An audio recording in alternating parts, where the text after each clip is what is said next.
Hey guys, it's Beer Taster, and guys, I'm here to do my end of the day challenge, guys. My two last beers of the day, guys. Keystone Light and Coors Light. Guys, this is my challenge.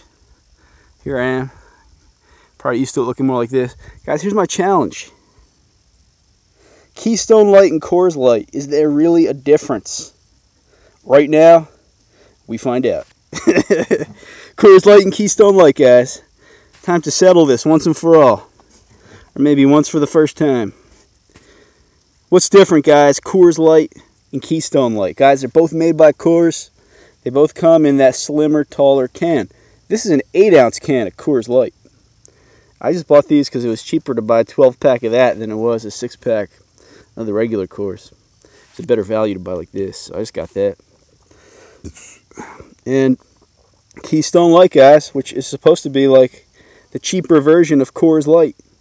This is the flagship. This is the little brother. This is like the Budweiser to the Busch, so to speak. The Budweiser to the Busch. Bud Light to Busch Light. That's kind of what we have here.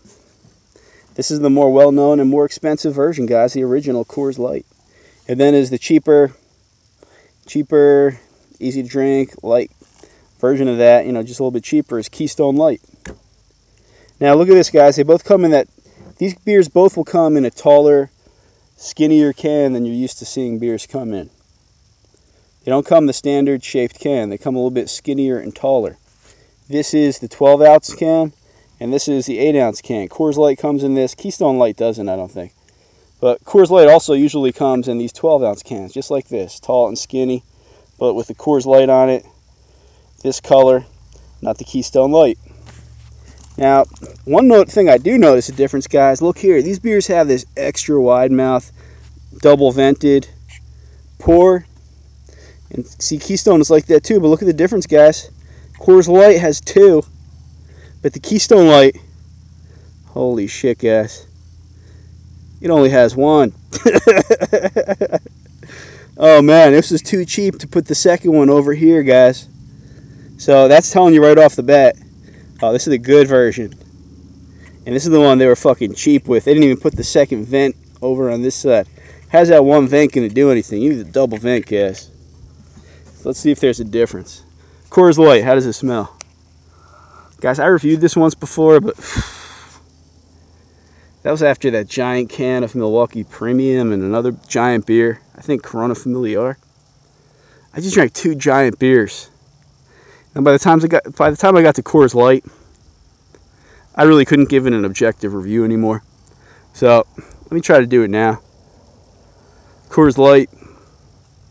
Smell. Super neutral. I almost smell nothing. It smells a little bit dry. It smells like it's going to be more dry than sweet. And a little bit maybe yeasty or bready. Don't smell any hops. Just smells real light and mild and smooth. Let me taste it.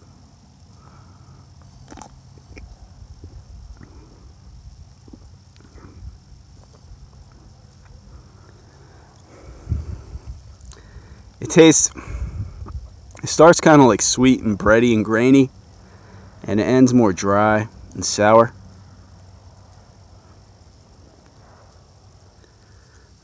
It's got a real light, highly carbonated body. And I can't taste or smell any hops.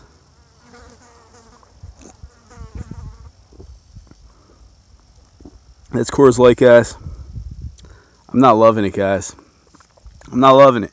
It's not bad, but right now I'm just not feeling it. Let me try Keystone Light. This has been my go-to light lager, guys, my go-to adjunct. And I like Heineken Light for go-to all malt lager. But for my go-to light adjunct lager, guys, I've been liking this the most lately. Let me give it a smell.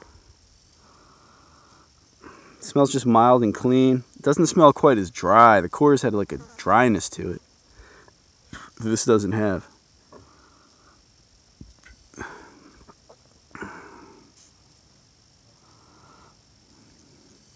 You know what this smells like to me, guys, compared to the Coors? Coors has, you know, a certain amount of malt, a certain amount of corn. Keystone Light, compared to the Coors Light, it tastes like it has the same amount of malt, but it just tastes like it has less corn. It's more watery instead. But that lack of that corn sourness, you can barely taste any kind of sourness in this beer. It just tastes like a real mild malt and a slight vague sourness at the end. Just a balanced dryness from some kind of hop presence, but you can't taste the hops. You just taste the dryness at the end. Keystone Light, I like it more.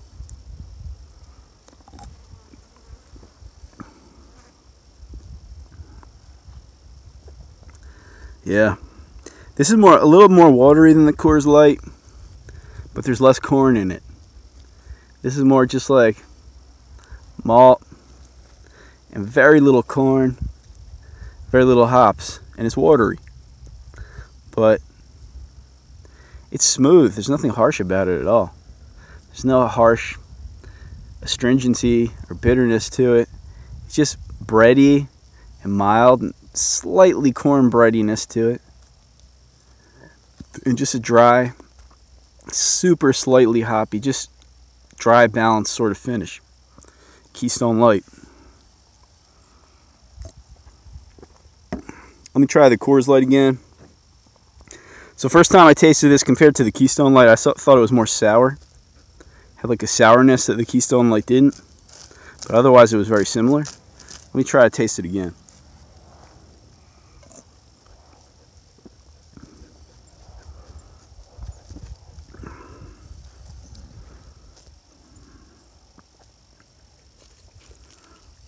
Yeah, you know, there might even be a little more malt in this than there is in Keystone. Keystone Light is lighter than this.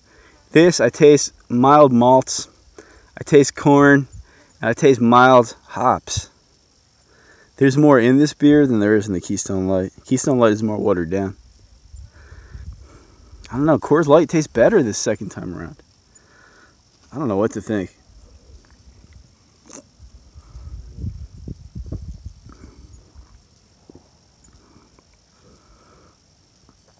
And once this beer aired out a little bit, like after I popped it and just let it sit a little bit, some of that harshness went away. And I noticed that happens a lot, guys.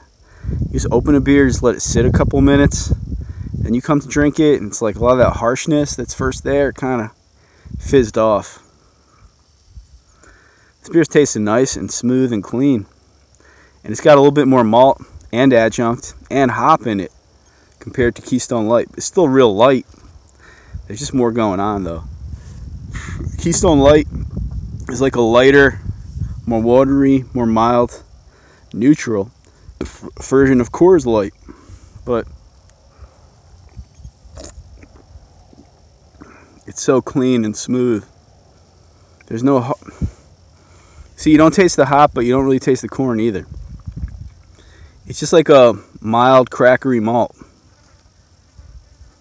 It's a real watery, mild, crackery malt. Like cracker malt. And there's a slight corn dryness at the end and a slight hop dryness as well.